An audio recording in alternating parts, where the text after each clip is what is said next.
Hi, everyone, and welcome to the Alliance Against Violence in Universities, or AVA's webinar series, which we call Webinar Wednesdays because we aim to host a webinar every Wednesday. I'm your host, Dr. Sarah Yursich, with the Alliance Against Violence in Adversity. I am an early career researcher and lead on the webinar series, along with my amazing colleagues, Andrea Dean and Jason Novick, who are here with me today. Outside of my role with AVA, I'm the co-director of the Frida Center for Research on Violence Against Women, housed at Simon Fraser University, and faculty in the Sociology and Criminology Department at Capilano University. Before we begin, just a couple procedural things. This session is being recorded, much like all of our other webinars, so it will be posted to YouTube shortly after it concludes. That means that you can revisit the webinar if there's something you want to see again, or you can share it with friends, family, and colleagues if there's something that you missed. It also means that if there are previous webinars that you didn't see and you'd like to, those are also available for you to see on our YouTube. Now, throughout the presentation, you'll see that the chat function has been minimized where Jason is able to communicate with you to assist with things like tech issues. But if you have questions for the presenters or anything of that nature, please put them in the Q&A function throughout the presentation, and then our speakers will get to those questions at the end when we have more space for dialogue. Before we begin, I want to acknowledge that on a national level, we at AVA encourage all Canadians and visitors to Canada to learn about the Indigenous peoples of the land on which they live, work, or visit, and become engaged allies together. We, as Canadians, in the spirit of truth and reconciliation, respect the self-determination of First Nations, Métis, and Inuit peoples, and their rights, responsibilities in culture, languages, and the pursuit of wellness. So, to introduce what you've joined us for today, the title of today's webinar is Sexual Violence and Intimate Partner Violence, Legal Frameworks and Support Strategies. We are joined by Kira Snodgrass and Mary Valenzuela of Calgary Communities Against Sexual Abuse, or CCASA. This is actually our third webinar in a series of 4 webinars in collaboration with CCASA. So if you'd like to learn more from Kiri and Mary, please join us next week. And also please feel free to visit the webinar recordings from the 2 previous weeks. And then by way of quick introduction, Kira, with her background in child and youth care and addictions counseling, has worked on the sexual assault response team in both Lethbridge and Calgary, providing frontline support and education. Her deep passion for supporting people impacted by sexual violence comes through in everything she does. And her co-presenter, Mary, comes with a background in sociology and women's and gender studies. She's dedicated much of her work to creating safe spaces for vulnerable communities. Whether it's immigrant youth or youth in the justice system, Mary has been advocating for change through education and dialogue for years. Kira, Mary, thank you again for joining us. I'm so excited to learn more from you today. Thank you so much for having us. So as Sarah mentioned, we're going to be talking about intimate partner sexual violence. So what's on our agenda for today is to really kind of review what the laws are around sexual assault specifically, how that comes into play with intimate partner sexual violence, and how those laws have changed over time. We're also going to talk about the dynamics of intimate partner sexual violence, and we're also going to look at kind of doing a bit of an activity as a group just to understand sexual violence within an abusive relationship and how that can show up. We'll also discuss consent in intimate partner relationships, as well as sexual coercion. We'll talk about how to support a disclosure. We'll also review a couple case studies again as a group together, and we'll do another little overview of CCASA services for those who weren't able to join our last couple sessions. Okay, so folks, we have here the sexual assault laws. So I am going to kind of read over them a little bit, and then I'm actually very curious to hear from folks. So if you want to put, I guess, kind of your thoughts of what these laws look like into the Q&A, I can look at those as well. So prior to 1983, sexual assault was defined as a male person commits rape when he has sexual intercourse with a female person who is not his wife without her consent, or with her consent if the consent is extorted by threats or fear of bodily harm, or is obtained by impersonating her husband, or is obtained by false and fraudulent representations as to the nature and quality of the act. I'd love to hear from folks on what your perspective is on this definition. But one thing I will note that I find interesting, I feel like every time I read this over, something new sticks out to me, or something different. This is a very gendered definition. So only a male can commit, and in this specific stance, the term rape is used. We'll talk about that a little bit more. Rape is now not really something that is used in Canada. Folks can use it to kind of express or define their own experience, but it's not something we use as much because rape implies penetration, and we know that sexual assault can occur without penetration occurring. So to kind of be a bit more encompassing, that's why we don't use that term, but it is still very much used in the US. But I also do find it very interesting that it says a male person commits rape when he has sexual intercourse with a female person. So again, gendered. Male could not use sexual assault against a male, or female, anything of the sort. But what I also find interesting with that definition is that it explains it as sexual intercourse, which I do think can be a bit of an invalidating statement because it is not sexual intercourse if it is not consensual. Um, and again, like I said, it's quite interesting that it also notes that he has sexual intercourse with a female person who is not his wife. Meaning, and I think we can probably all assume this from this definition, that if this occurs with him and his wife, then it would not be considered sexual assault, meaning that sexual assault cannot occur in marriage at this point in time. And when it is talking about with her consent, and again, part of this is that it's kind of defining not true consent.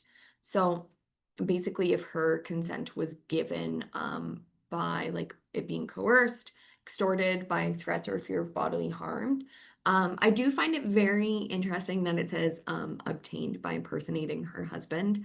Um, yeah, I'm just curious what led them to include that. But it is very interesting. Again, it does speak a little bit more to the fact that there might not be true consent there, which I will say, based on the time frame, that is interesting, and that is a positive thing that they were able to note, like if she gives her consent under these circumstances, then it's not true consent. But yeah, I do find it very interesting, and I think we can all very much understand that 1983 was not that long ago. So the fact that this was not changed until 1983 is a bit alarming. I'm sure some folks in the audience may have been married prior to 1983, or at least know people who were. And yeah, it's a little bit disturbing that marital rape within Canada was not considered a thing until 1983. But again, we can see how this evolves. In 1983, when the laws did change, it changed to any unwanted sexual act done by one person to another, or sexual activity without one person's consent or voluntary agreement. So what we're seeing in contrast here is already the fact that it's not just about penetration or rape. It is about any unwanted sexual act. And it also does talk about without one person's consent or voluntary agreement. So again, kind of sticking to those same nuances of true consent.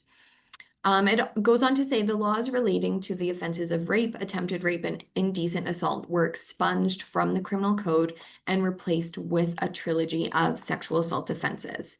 So there'd be level 1 sexual assault, level 2 sexual assault, which would be with a weapon, threats to a third party, or bodily harm, and then level 3 would be aggravated sexual assault.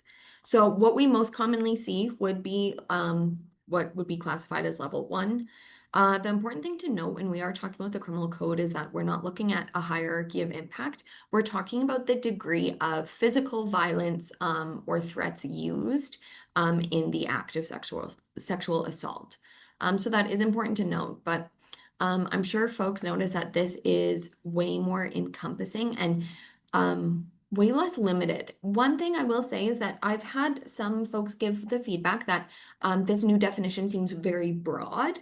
And sometimes I think when we see a broad definition, we think it's a negative thing, but this could be viewed as a positive thing in the sense that it is kept a bit more broad to encompass all these individualistic experiences that folks have of sexual assault, because it does not always look the same. So it is important that it's a bit more of a nuanced definition. It's a little bit more on the broad side so that it can encompass various experiences that we know folks have. But I do, again, it's not gendered anymore. It does not mention intimate partner sexual violence, but it also doesn't negate that that can happen. It's not saying that someone cannot assault their partner. So we can see that it did change quite a bit. Of course, there are still different areas where we could probably challenge the laws that exist today still on that line, but there was a very, very huge shift, which is really, really great. Unfortunately, it took a long time for that to happen. Like I said, 1983 was not long ago, but it is great that it did shift that much. Now, in 2019, the criminal code was amended to strengthen the legal system's response to intimate partner violence by defining intimate partner for all criminal code purposes and clarifying that the term includes a current or former spouse, common law partner, and dating partner. So this is not just limited to sexual assault or intimate partner sexual violence. It really focuses on any type of intimate partner violence. And by clarifying the definition of that, because I think there was some confusion around former partners, but that clarification does apply to things like domestic violence or intimate partner sexual violence.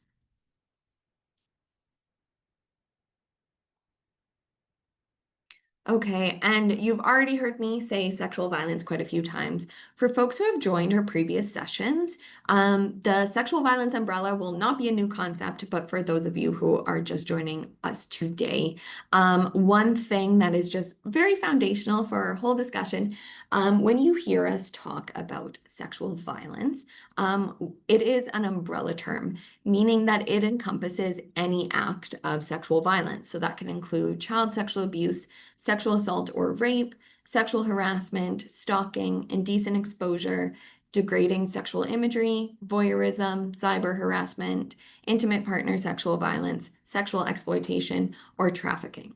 So the reason that we use this umbrella term is so that we're kind of able to refer to all acts of sexual violence as opposed to talking very specifically and targeted about certain ones. And one thing I will always note too is that for both degrading sexual imagery and voyeurism, we understand that these can be consensual acts. So when it appears under the sexual violence umbrella, it would be when it is occurring with at least one or more parties not consenting to that interaction. But that is the sexual violence umbrella. So as you hear Mary and I refer to the sexual violence umbrella or just sexual violence as a whole, this is what we're referring to. We're not specifically referring to sexual assault or sexual harassment or child sexual abuse. We are referring to all acts of sexual violence. And Mary, I guess I'll be passing it over to you. Alrighty, thanks, Kira. So we're now going to kind of switch this conversation to understanding the dynamics of intimate partner sexual violence. And in order for us to do that, we have to understand the dynamics that exist in sexual violence as well as in domestic violence. So starting off with the sexual violence pyramid, similar to the umbrella, if you have joined us in the first two webinars, you might have already seen this umbrella, or not umbrella, sorry, pyramid multiple times. So this will just be a review for folks who are joining us for the first time today. This is what we call the sexual violence pyramid, which really helps us understand why sexual violence still occurs in society and the reasons for sexual violence happening. Because Sexual violence is something that does not happen overnight. Someone does not automatically just choose to engage in sexual violence when they wake up one day.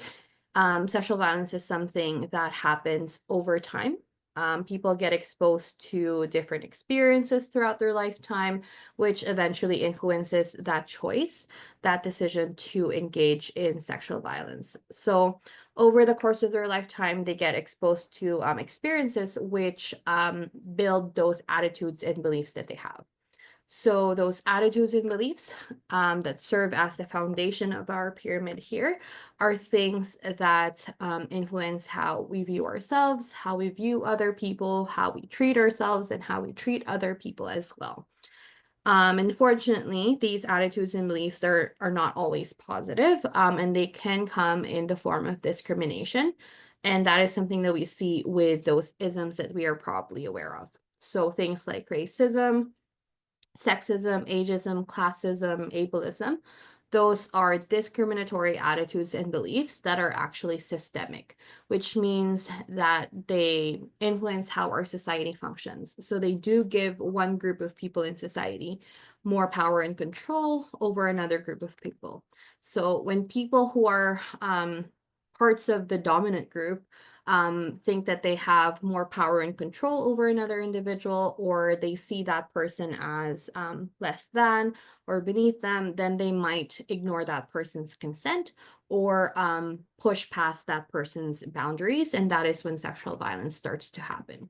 So when people are acting on those attitudes and beliefs because now they have internalized it, they now think that they have power and control and they're above other people, they might verbally express those attitudes and beliefs through sexual violence or sexual harassment.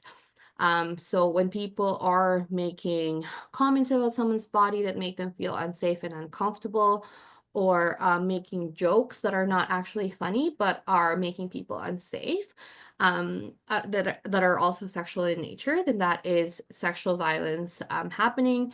Those are verbal expressions and those attitudes and beliefs in action. When people are not being challenged for those, and they think it's okay to keep on engaging in those harmful behaviors, they might engage in physical expressions of sexual violence, like sexual assault or sexual abuse. We also place suicide and homicide at the top of the pyramid because we do believe that those two are the last forms of violence that could potentially result from sexual violence. So if someone takes their own life as a result of experiencing sexual violence, or someone takes another person's life during the process of sexual violence, then those two are the last forms of violence that could potentially happen. But with the pyramid, although it is shaped like a pyramid, it does not show a hierarchy of impact as well. All of these things that you see on our pyramid hold their own impact, hold their own weight. They're all harmful on their own ways. And it's really up to the people who experience sexual violence to make sense of those impacts and that experience. But really, what the pyramid shows us is that progression of an individual from having those attitudes and beliefs starting at the very bottom of that pyramid and working their way to the top of the pyramid as they are actively engaging in those harmful behaviors and not acting on those harmful attitudes and beliefs. So the pyramid helps us understand that sexual violence happens not because someone was expressing their extreme desire for another person, or because someone was dressed a certain way, or someone had a drink, or someone was walking alone at night. Those are not reasons for sexual violence to happen, but it is really based on power and control and someone taking that power and control from another individual. Okay, so that is the sexual violence pyramid. Now, when we are looking at the dynamics of intimate partner sexual violence from the perspective of DV, or domestic violence, we have the power and control wheel to look at. So what this shows us is some of the ways that physical and sexual violence or other types of abuse can occur in relationships. So when we're looking at the power and control wheel, we can see some examples of coercion and threats being used in those relationships, using intimidation, So really engaging in behaviors that might make the other person scared, or using emotional abuse, humiliating them, making them feel bad about themselves, using isolation, removing them from their relationships outside of that intimate relationship, or even minimizing, denying, and blaming them, or using their children in that abusive relationship. And something that is also on the power and control wheel is using male privilege. So a lot of times when we are talking about IPSV, people do not normally talk about male privilege, but it's something that we like to also insert in that conversation, because it is a very important component of intimate partner sexual violence that is not often talked about. Because when we are looking at male privilege or toxic masculinity, it does put an expectation on men to be dominant in their relationships. And that is rooted heavily in our patriarchal society, as well as in those heteronormative values that exist in our society. So when dominance is an expectation in those intimate partner relationships, or intimate relationships, sorry, men who deviate away from that dominance or position of dominance are labeled as unmanly or less of a man, right? And so that whole concept basically normalizes the idea that disrespecting your partner, or being dominant over your partner, taking power and control over your partner, is what is considered as manly. Okay? And when we are relating that back to the pyramid that we just talked about, we can really see that in the context of intimate partner sexual violence, those attitudes and beliefs still do exist. And those systemic attitudes and beliefs can still exist, and it will show up in those intimate relationships differently, but there is still that power imbalance there. So if someone who holds more power and control systemically can hold more power and control in that relationship as well. Okay. But when we are looking at where domestic violence and sexual violence intersect, that is where we find intimate partner sexual violence. So we know that domestic violence and sexual violence are both are two distinct things, and they have different characteristics that describe what they are. But where domestic violence and sexual violence overlap is where IPSV, or intimate partner sexual violence, exists. So we can see that those power imbalances that we have seen in sexual violence, and those power imbalances or dynamics that of power and control that we see in domestic violence still exist in a relationship.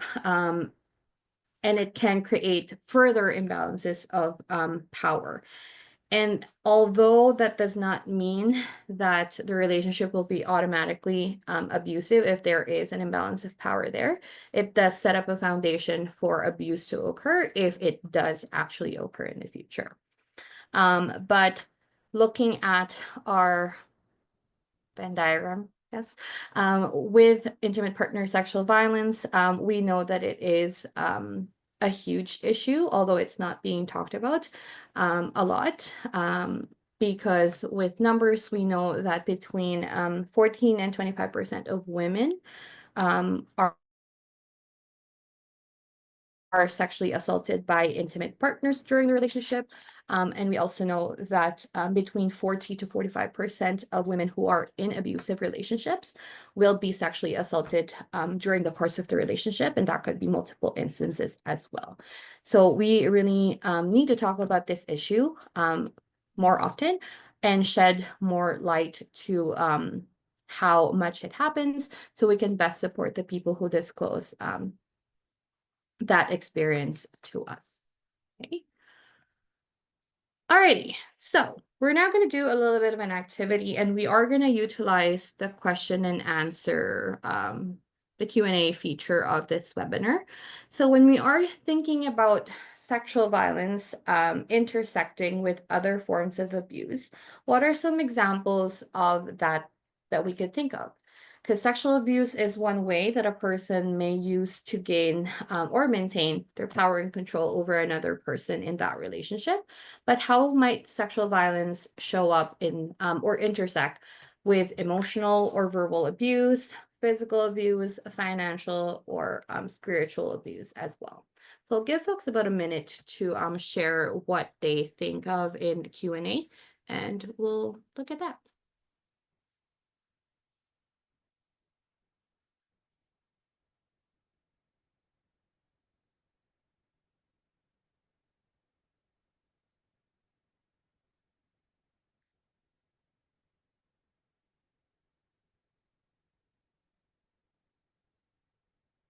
Just thinking of where those types of abuse may overlap.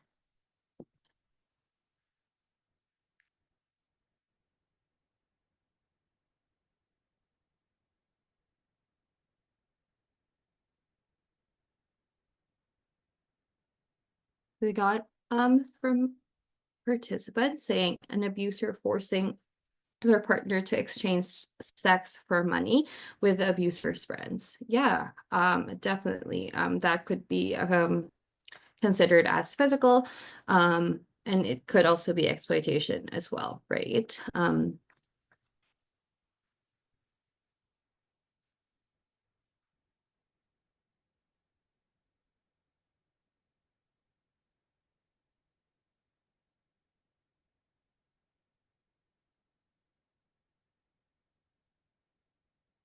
How else might folks, or might sexual violence, or intersect with other forms of abuse?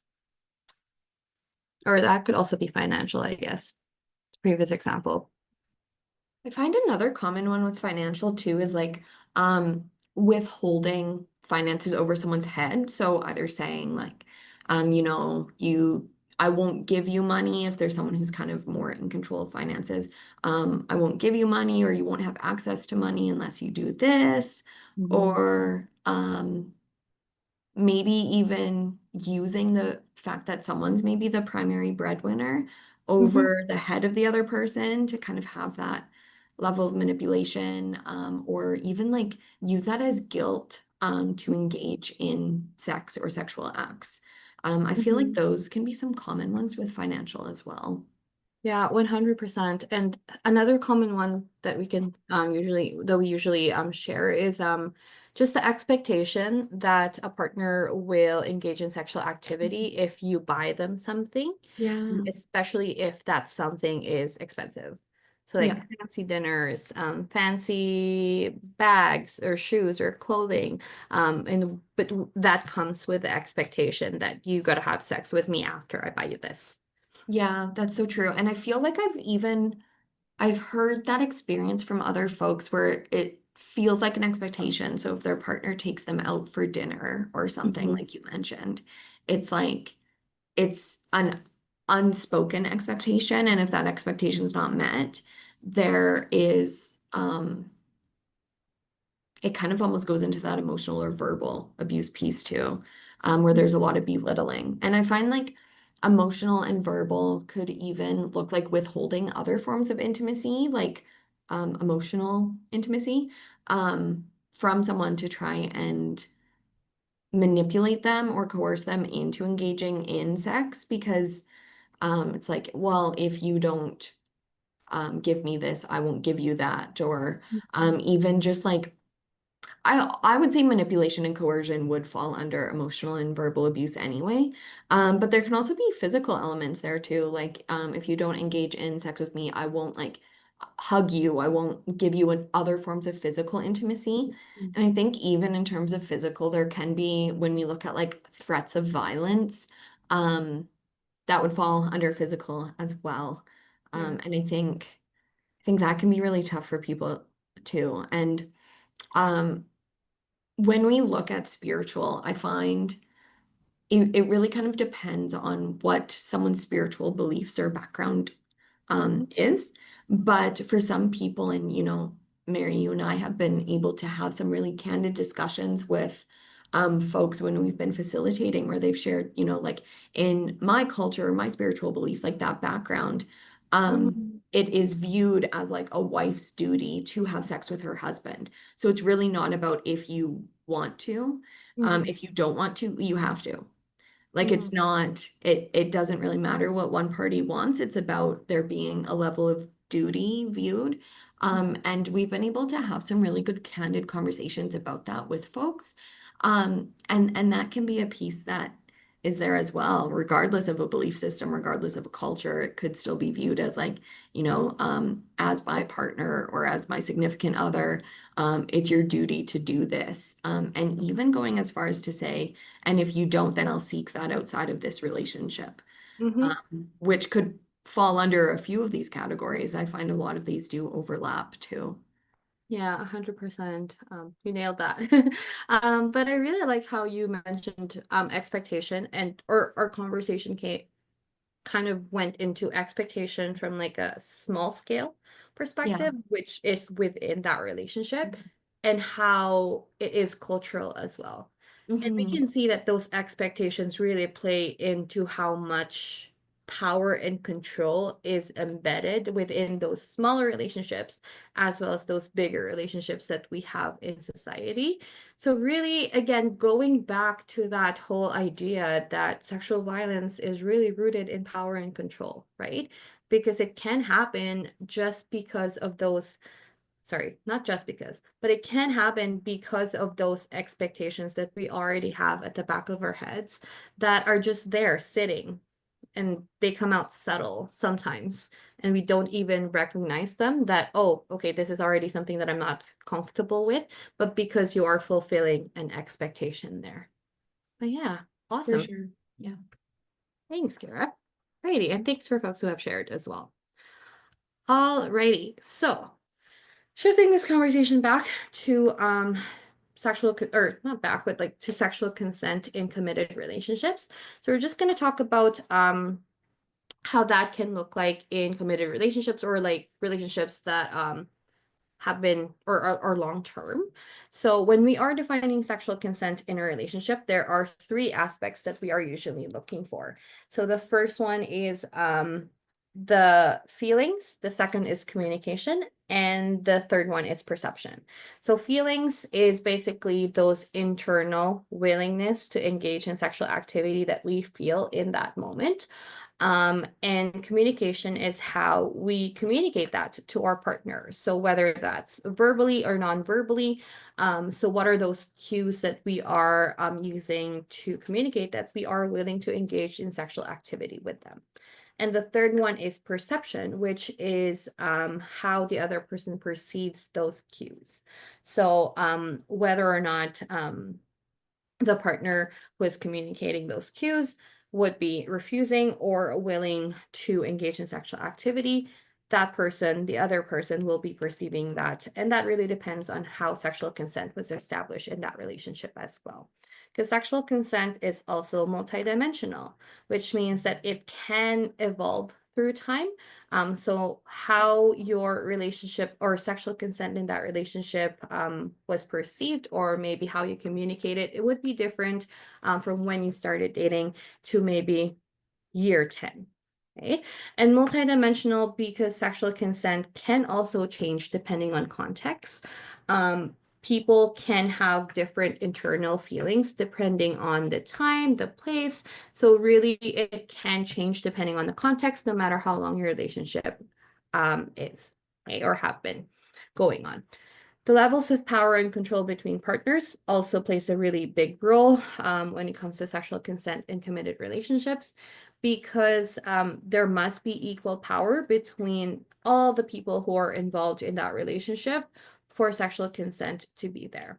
When there is a power imbalance between the partners, it might be harder for someone to say no to sexual activity, because there might be some fear of retaliation, or there might be a lot of coercion present there, and they might just be really scared to say no sometimes. The relationship length also plays a role. Research shows that longer the relationship, the more accurate partners are able to distinguish those cues or sexual consent in that relationship. But like I said, sexual consent and how you perceive it or how you communicate it can look differently because it evolves through with your relationship as well. So how you do it in your first year can be totally different with how you do it in your fifth year, maybe. Okay. But something to really emphasize is regardless of how long your relationship is, even if you've been together for 10 years, 20 years, or 50 years, even, sexual consent and consent in general is still a huge deal. Okay. Feelings that we're also looking for that are related to internal consent. So when we are giving that consent to sexual activity, we're not only giving that willingness, but we're also looking for that safety piece there. So when we are giving sexual consent, we feel safe, we feel comfortable giving that, we definitely agree, we want to participate in that activity, and we are ready to do that as well. There's also active consent communication when we are looking for sexual consent in committed relationships, which means that we are always actively looking for those nonverbal and verbal cues that indicate whether our partner is agreeing to that sexual activity or not. And some people might argue, well, I didn't hear them say no. Well, when we are looking for consent, we're not necessarily looking for the absence of a no. We're always looking for that ongoing, active, enthusiastic yes. So people might say that, oh, I didn't see it or I didn't notice it. Well, research, I can't say that word today. Research has shown that people are actually pretty deft communicators when it comes to sex. So we are people who we effectively discern our partner's cues, whether or not they are refusing or willing to engage in sexual activity. Okay. And last but not the least is sexual consent and gender, which means that sexual consent is important in any committed relationship, regardless of the gender of the people involved in that. Okay. But with sexual consent, we also want to talk about how true consent is sometimes do not exist in those relationships. The sexual coercion can happen.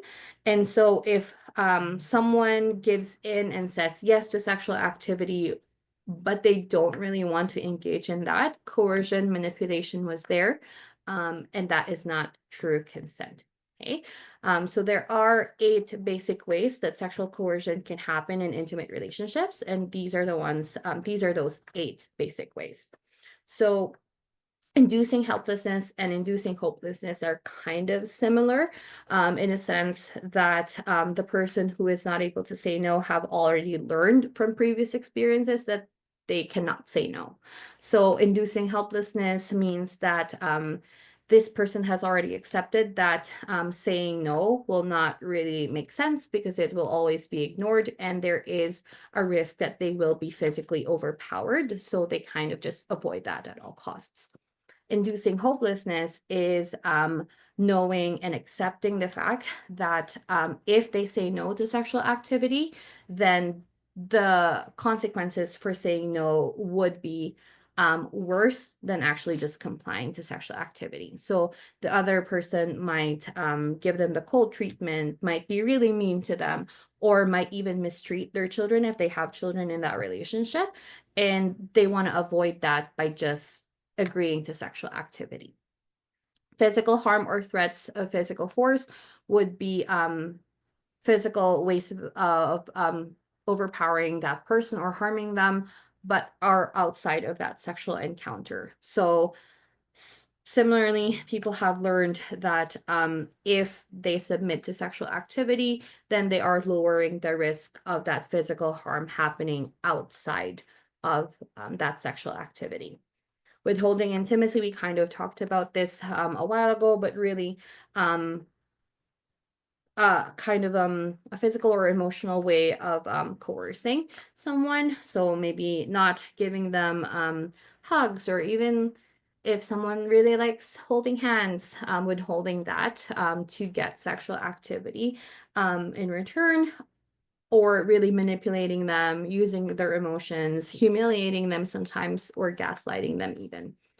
Exploitation is when there is deception involved in there. It could, an example would be pretending that they love the person to gain sexual activity from them.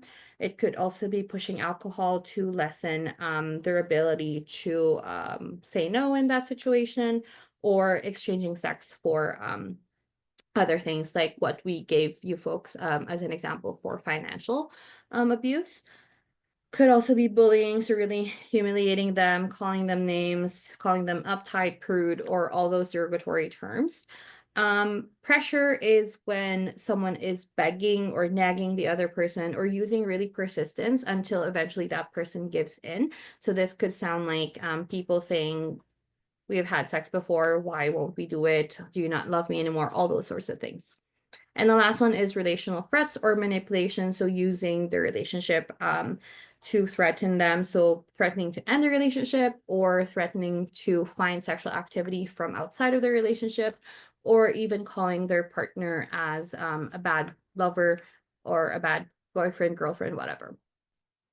But those are ways that sexual coercion can show up in intimate relationships, and those are ways that true consent might, or sorry, consent that is not true consent might exist in those relationships, which result to intimate partner sexual violence. But yeah. Alrighty, I'm gonna pass it on to Kira to start us off with supporting and disclosures. Thanks, Mary. So a very common question that we like to explore is why someone might feel hesitant to talk about sexual violence that they're experiencing in a relationship. And there can be an overlap with why someone might not disclose domestic violence that they're experiencing in a relationship. And I think that it's important for us to note that there's a lot of different reasons that can go behind this. And so it's important, again, that we're not approaching it with like a one size fits all. Oh, this must be why. But there can be a variety of reasons. They can be financially dependent on the individual. They don't want to lose that person. Also, maybe the relationship outside of the sexual violence piece, maybe they're happy in the relationship outside of that, right? And they might not want to lose that person. And part of that too is once you share that, I'm sure we've all probably had loved ones in our lives that have shared something about their partner, and it changes our view a little bit. It might make us feel frustrated with that person, might make us not really like them that much, and someone might just not want that upset in their relationship. Another piece could be that they don't recognize that what they are experiencing is sexual violence. Again, with some of what Mary was talking about with in the last slide there, a lot of folks might not know that like coercion and everything like that could equate that it's actually sexual violence. Because I think there can also be confusion when there is a level of consensual sexual intimacy in a relationship, but then there's also a level of sexual violence. I feel like for some folks that can create a bit of confusion for themselves too.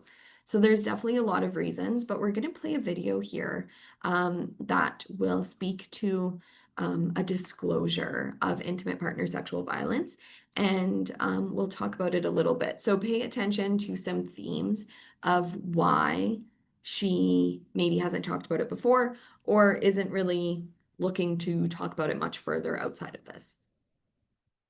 Excuse me if I seem like I'm on the defensive, but I am. This feels like a necessary evil. I find it hard to talk about any of this with you. My sister is clinically depressed too, and watching her get chewed up by the system makes it harder for me to be here.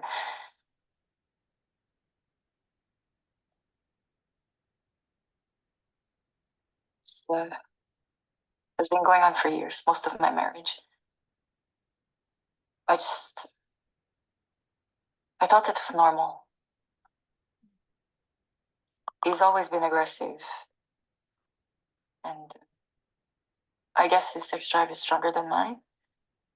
Probably has something to do with my depression. I'm just realizing now that it's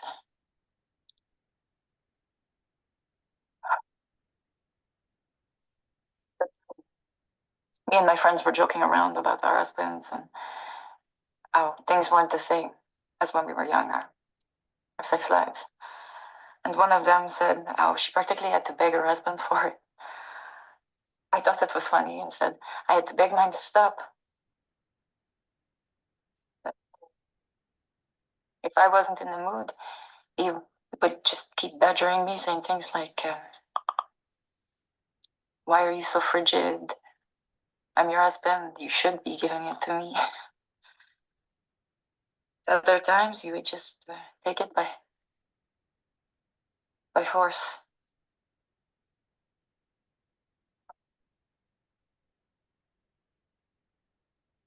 Well, there was this long, awkward silence. Suddenly, I knew how wrong it was.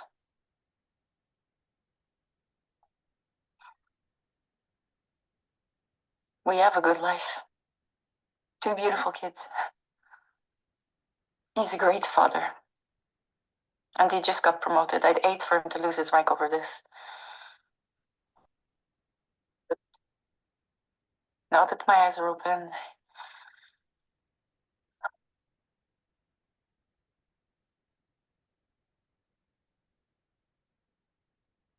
Okay, folks, I know that's a bit of a heavy video, but what we see with Paulette is there's a lot of different dimensions that her husband uses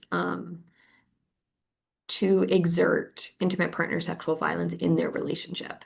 So from like manipulation and that kind of thing, coercion, to even just having that force against her. And not even using some of those tactics to try and get her to engage. So it's quite multifaceted with her experience, and you can note that she didn't really, I think she kind of knew that, this isn't really okay, not something I'm very comfortable with, but she didn't truly realize the gravity of it until she's speaking with her friends and seeing their reaction. And what I think is interesting too is, I'm sure on some level everyone can relate to this. Sometimes I think we don't actually recognize the severity of a situation, or maybe how wrong something is, or even just the full context until we're maybe speaking to someone else. I think our minds will do some weird things to try and justify things or minimize things to kind of keep our emotional safety intact. But then sometimes even just verbalizing something to someone else, it's like, oh yeah, like that is a little bit odd, or that is a bit messed up, or maybe I did overreact to this or underreact to this, or maybe I didn't realize the true severity of this, right? And that's just so true of a lot of different situations. And so we can see that that realization was very, very difficult for her. So we'll open it up again to our lovely audience. What do you notice Paulette focusing on, or what is she concerned with when she discloses? We'll give a minute for folks to put some answers in the Q&A.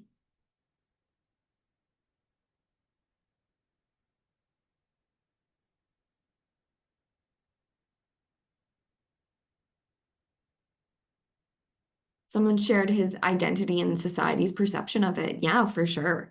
She's very concerned about that. And I think she mentions in like the rank of his job, he just got a promotion, and she's not wanting this to impact that. What else did we notice about what her focus is?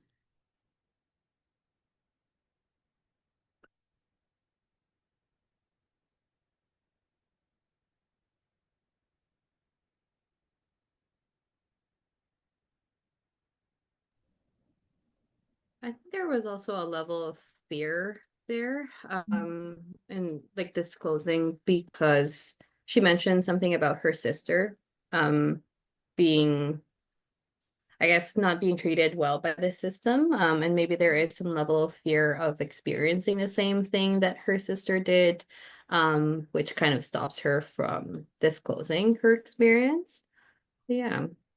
Yeah, for sure. And I think another thing she had mentioned too is that he's a good father.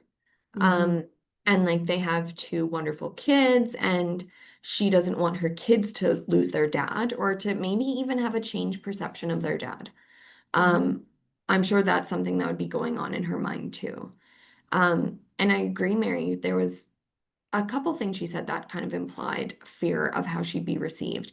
And I can't help, this might be me reading between the lines a bit, but I can't help but think that when she's talking about his job and his rank and the fact that he got a promotion, I also can't help but think if maybe there's a level of fear there, because it does sound like, he has a good position, maybe an influential position, and there might be fear around that. Because for some reason, think in a societal perspective, I think if we think of someone who would use intimate partner sexual violence to cause harm to their partner, we would think that they're just like not a good person at all, that they wouldn't be a good parent, they wouldn't be a good employee or employer, anything of the sort. But the thing is that two things can exist at once, right? Someone can use sexual violence to cause harm, but still be viewed as a good dad, still be viewed as a good employee, right? The things aren't mutually exclusive, and I do think that is an important thing to note as well. Thanks, Mary, and thank you to those who answered. And I'm curious again, what do we think that Paulette maybe needs to hear in this moment when we're thinking about how we could best respond to her?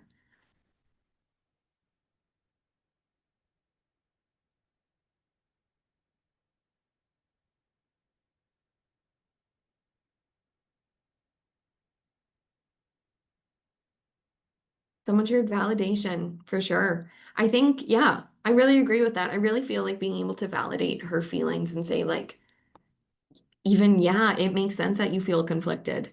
It makes sense that you're holding space for the fact that he's a good dad and you care about the way that he's viewed in the community and the way that that impacts you. And you can do all that. Someone shared that she is not alone for sure. Avoid painting a terrible picture of the husband would just make her feel shame. Definitely. And that's the thing. And I think we mentioned this in one of our sessions, just as we were talking about sexual violence as a whole. It is typically done by someone who is known to the individual, and there's typically a relationship there, and it's confusing and it's conflicting. There might be love and trust in that relationship, but harm is being done too.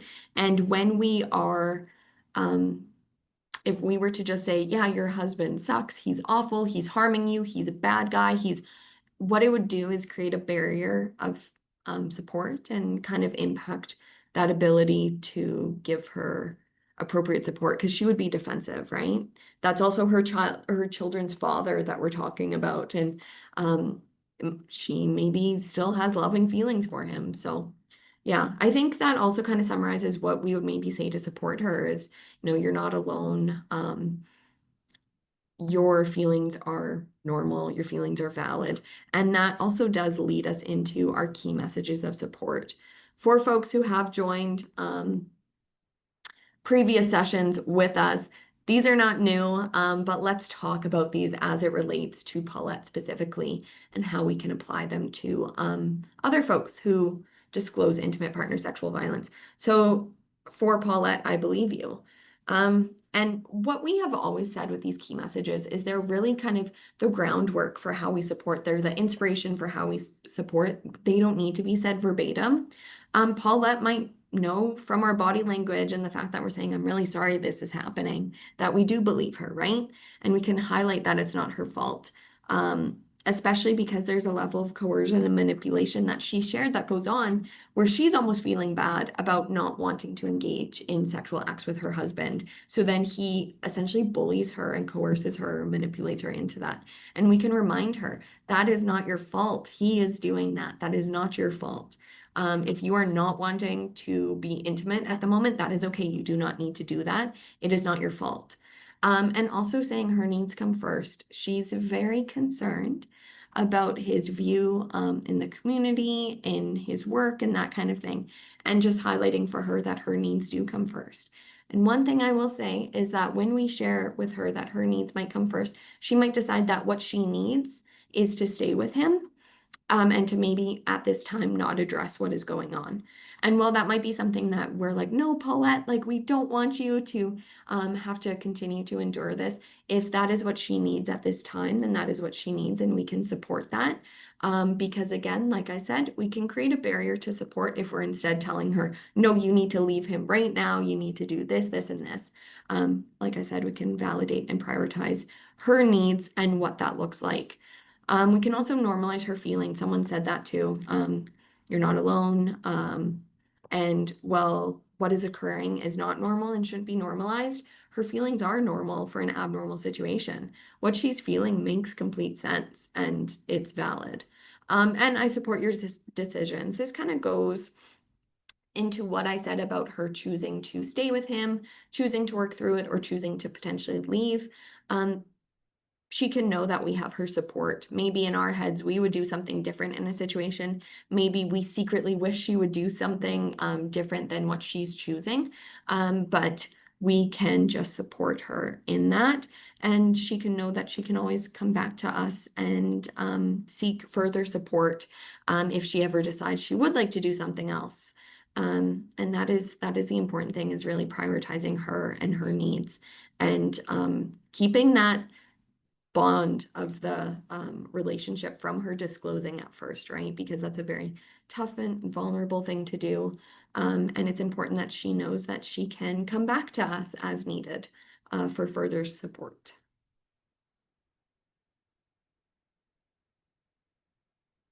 All right, Mary, I'll let you talk a little bit about CASA. Alrighty. Okay, so we are nearing the end of this workshop, and we're just going to talk about what we do at CASA. And again, for folks who have joined us for the first two sessions, again, some review for you. For folks who are joining us for the first time, these are what we offer to the community. So CASA, which stands for, again, Calgary Communities Against Sexual Abuse, is the main service and education provider for sexual violence in Calgary and surrounding areas. And we do have a variety of clinical services for folks who have experienced sexual violence, and some education for folks who would like to learn more about sexual violence. So for our clinical services, we do have, or support services, we do have, the first one on there is the police and court support, or what we commonly call a PACES program. So PACES is the team at CASA who provides support for folks who are navigating the legal system, whether that person has already reported or is just thinking about reporting. It is a service available for anyone who is 12 years or older. Actually, all of our services, with the exception of the education and training, is for folks 12 years or older. So for PACES, they are not lawyers. They would not give legal advice, but they do provide extra advocacy for folks who are in the legal system.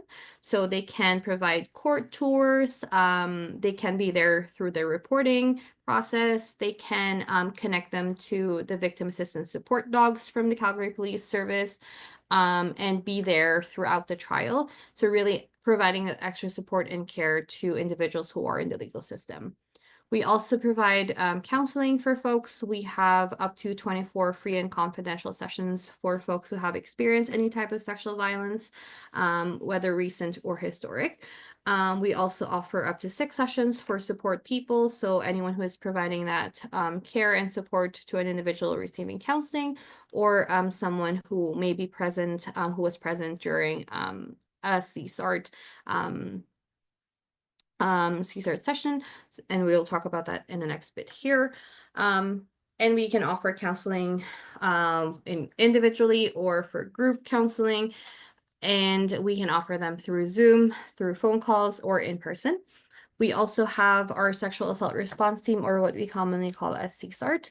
And this is a team composed of female identifying doctors, nurses, and CASA staff that provide support to anyone who has experienced sexual assault in the last 7 days. So the main access point for CSART is the Sheldon Schumer Urgent Care Center in downtown, but this team can also be mobile. They can go to any emergency departments across the city. And when they are accessing the support, they are given their options moving forward. So the first option is to get that medical attention and that emotional support from doctors, nurses, and CASA staff. So that can include treatment for any injuries or STI or pregnancy treatment prevention, and with the sexual assault response team, the second option is anything from option 1, plus the addition of a sexual assault evidence kit being collected and reporting in that moment, so police will be involved. And the third option, which we call the third option, is everything from option 2, but with just a slight change that they're not reporting right there in that moment, but they actually have a full year to decide whether reporting is what's best for them in their healing journey or not. That kit will be kept for 1 full year, and folks are able to just call the support and information line if they would like to start the reporting process. The sexual assault response team at Sheldon Schumer is for folks who are 14 and above. And for anyone under the age of 14, they would have to access it at the Alberta Children's Hospital, but really anyone below the age of 18 can still access that from the Alberta Children's Hospital. We also have our support and information line, which is available from 9 a.m. to 9 p.m. every single day of the year, even on holidays. And the support and information line is available to virtually anyone, really. If someone is needing that support after experiencing sexual violence, looking for grounding techniques or strategies and resources moving forward, they can call the line. For folks who are supporting another individual, they can call the line to get resources, or even just get that support for themselves as well, because it can be really an emotional process when we are receiving a disclosure, and it can be really impactful. So we do encourage supporters to also call the support and information line, maybe to debrief or just talk about what impacts they have felt after supporting someone. And it is also available to professionals who have more specific questions around sexual violence, or would like to do consultations with a team for a client as well. We also support the Alberta One line, which is with the Association of Alberta Sexual Assault Services. And they do have a chat and text feature. So for folks who are not too comfortable talking to someone on the phone, they can get that support there. And that is also available from 9 a.m. to 9 p.m. every single day. We also have, that should be integrated, but we also have the integrated case management, which is for folks who are not yet ready for counseling, but are also have complex needs, and they also have experienced sexual violence in the past. With our education and training programs, we do have really anything for all ages. We have our workplace training, professional and public workshops, which is what Kira and I usually do. So we go out to communities, we do workshops and trainings with professionals, with or other organizations to really spread awareness and education around sexual violence. And we also have our children and youth programming team. So they go to schools and they start as early as preschool all the way to high school to provide that education. We have our Who Do You Tell program for preschool and elementary schools, which start a conversation on body autonomy, about consent, safe touches, safe people, all that stuff. And with high school and junior high, we have our Birch Grove program, which kind of dives into sexual violence and how to best support their peers if they do disclose an experience. Our volunteer engagement, really amazing program. We have our volunteers who help us out all throughout the year, supporting our support and information line, as well as other events outside of CASA. But, with referral process to CASA's clinical services, we do self-referral. So we do encourage clients to call the support and information line to book an intake assessment. One of our intake workers will call the individual accessing that service, and then that intake assessment will determine whether they are a fit for CASA and if they are able to start that clinical service as a result of that. We also offer consultation with professional support. So if there is, like I said, anyone who is needing services for a client or have very specific questions about a client's experience, they can call the support and information line and ask for a counseling supervisor to provide more information on very specific questions around an experience. And we ensure client safety and stabilization. So before, during that intake assessment process, folks are assessed whether they are a fit for CASA and whether they are ready to get into counseling or other forms of therapy, because that is also a really long process. And so just really assessing whether they are ready for that or not. And we do have that integrated case management program that is for folks who have those complex needs going on in that moment. But if you do have questions about CASA services, we do encourage you to call the support and information line to get more specific answers if you do have more specific questions. But we are now down to our survey. We love all the feedback that we get from folks. So if folks could please just scan the QR code to get to our survey for this workshop. Specifically, it will prompt you to like a page where it asks for your first and last name. You don't have to, you can remain anonymous, but you can just press the space bar multiple times for first and last name and then submit that. But please make sure that after you are done completing the survey that you scroll back to the top and click on save and submit in order for that survey to go through. I know it's very weird that the save and submit is at the very top when you're already at the end of the survey, but it's just how our database was designed. So please make sure to click on that, go back, scroll back up, and click on save and submit so we can actually see your feedback. I'll leave that on for 5 more seconds for folks to scan, and then we're gonna reach the end.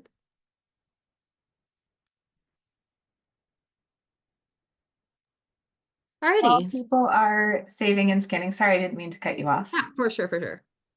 Please go ahead. Oh, no, I was just going to say thank you for being here with us today. So those are the contact informations. The support and information line is that one, and the Alberta One line for sexual violence with a call and text feature. It's the second number on your screen. The 24-hour sexual violence support line is another line available for folks. It is not affiliated with CASA or ASAS, but it is a really good resource for folks that is available 24/7. But yeah, that's the end of my spiel. Sarah, you can go ahead. Thanks, Mary. So while people are saving and scanning, I do want to also alert them to one more survey my colleague Jason will be posting in the chat just so that we can get some feedback on the webinar series as well. So please go ahead and take that survey too. And the Q&A is open for any questions or thoughts from the audience. I see something, Mary, about the forum in the Q&A. Oh, do you want to just, I'll go back to the page with the QR code. Do you want to try and rescan it?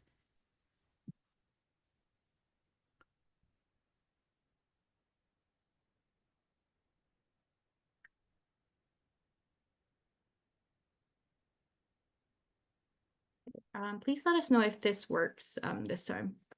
I will also try scanning it on my phone.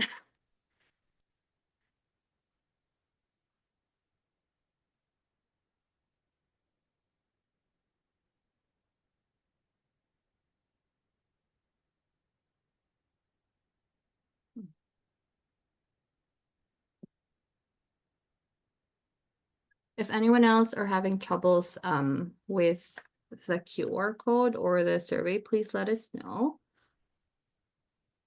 I was able to scan it on mine, so maybe just refresh the page or yeah, rescan the code. I just opened up. It's working on mine as well. Okay, awesome. Thanks So for hopefully it's working for the audience too.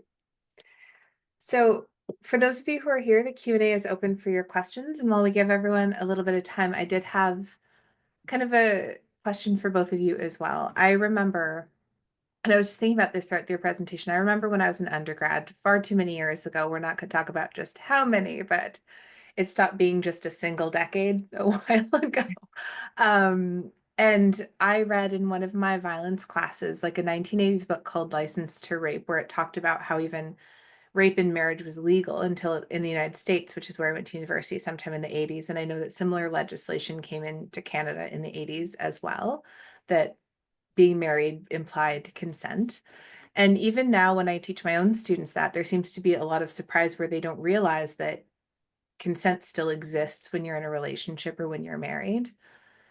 Do you find that a lot when you're doing your educational outreach, that it comes as a surprise to people that being in a relationship doesn't mean that you continually provide consent? That's a really great question. I think it Sorry, is. go ahead, Mary. Oh, sorry. Yeah, I think it's pretty diverse because when I was teaching in child and youth, a lot of times some students are aware that you have to get consent, whether it's a long-term relationship or not, and some folks are also surprised. So I think it's pretty diverse, but I think a lot of that kind of stems from how media shows relationships and how media sh does not necessarily show consent in how it is portrayed in media. Like when we see intimate like scenes on TV shows or movies, we often see nonverbal cues that indicate consent, but not a lot of people catch it because when people talk about sexual consent, they always look for the yeses and the nos, which are not always shown in interactions in media. I don't know if that kind of makes sense. Yeah, absolutely. Go ahead, Kira. Sorry. Yeah, no, I think it really just depends, I guess. I feel like we've had kind of both reactions. And maybe I think sometimes the strongest reactions come more from when we talk about the manipulation and like coercion piece. Because I think a lot of the time people are like, oh yeah, of course you have to, you still need to provide consent in a relationship.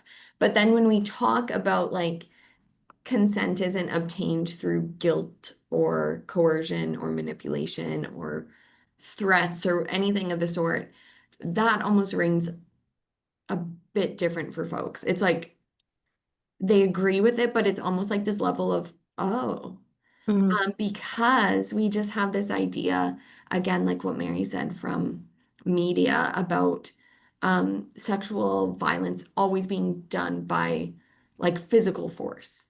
Mhm. Um, and complete disregarding of like the no, right? As opposed to someone maybe saying no and then their partner being like, please, like, I really want to, you never do this. Um, like you make me feel bad, like kind of all that classic stuff. It's more when we talk about that you see it ring through for folks that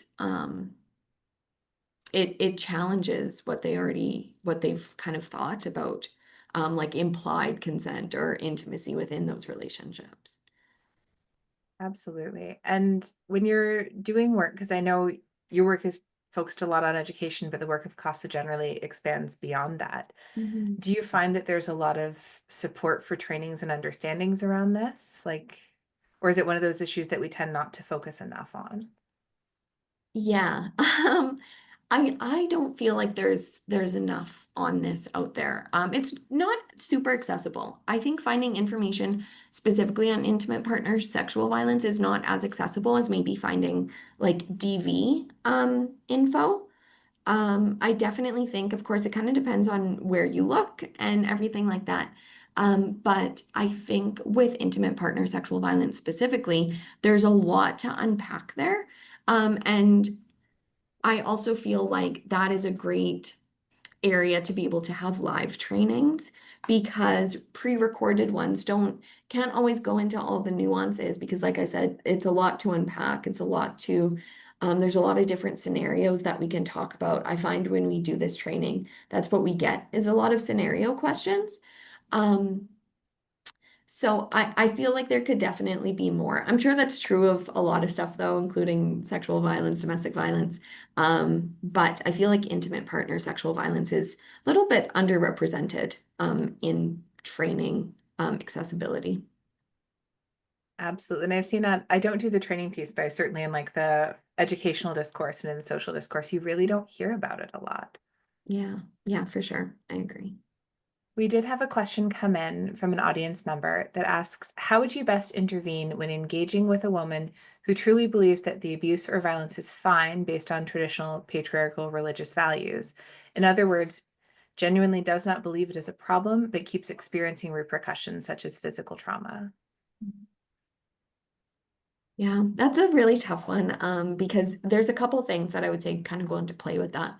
Depends a little bit on what your relationship is with the individual and how much they have shared with you about what is occurring.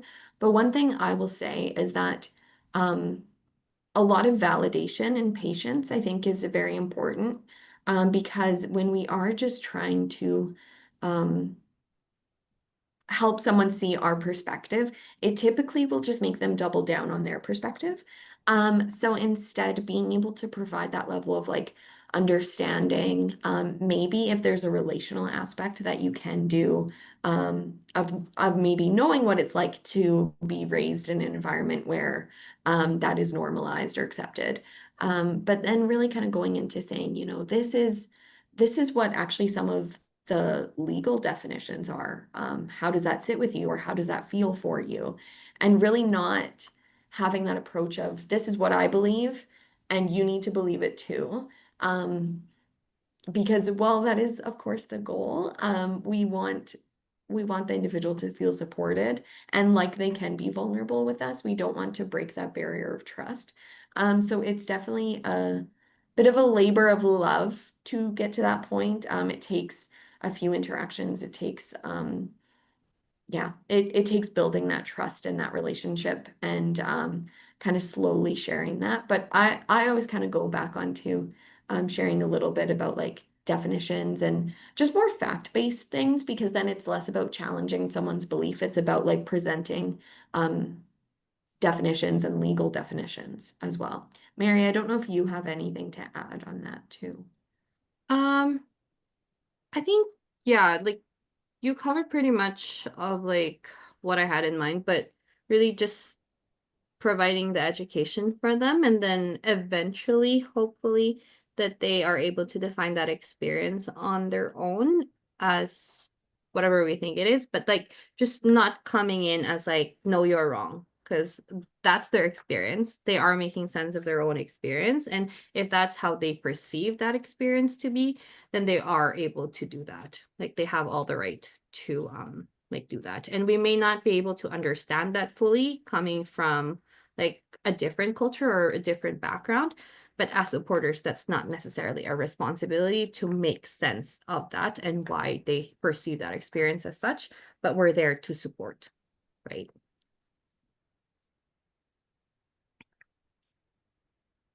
Okay, sorry, just to quick note, we are having troubles with the survey for some folks. So I don't really know. We've tried QR codes, and I also sent the link, but Oh. it is showing the same error message. I also just checked if the forms are available on the database, and they are. So not quite sure what's happening here. Maybe for those folks where our survey isn't working, you can, Jason put in the chat, at least Ava's survey. So Mhm. if that one works for you, then that would be great as well. We don't receive that feedback, but of course, like unfortunately, if our link isn't Yeah. working and the QR code isn't, just for some people, I'm the worst tech person, so. Yeah, I've tried all I can think of. I gave them the refresh and rescan, didn't work. Gave them the CCM link, or sorry, or database link. It didn't work as well. So yeah, I guess unfortunately would just have to stick with one survey for this one. I'm really sorry, Sarah. And we can absolutely share our survey results with you too on this one. So Thank it will you. get passed along and you can fit it in as best as you can into the data you normally collect from these. Thank you. Thank you so much. Sure. All right, do we have any more questions from the audience?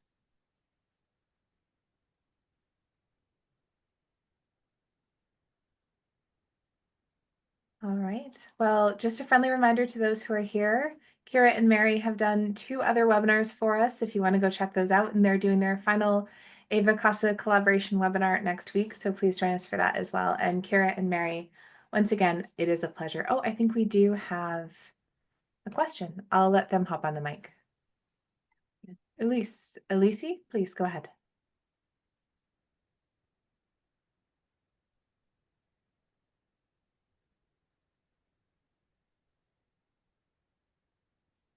Or maybe not. It could have been an accidental hand raise.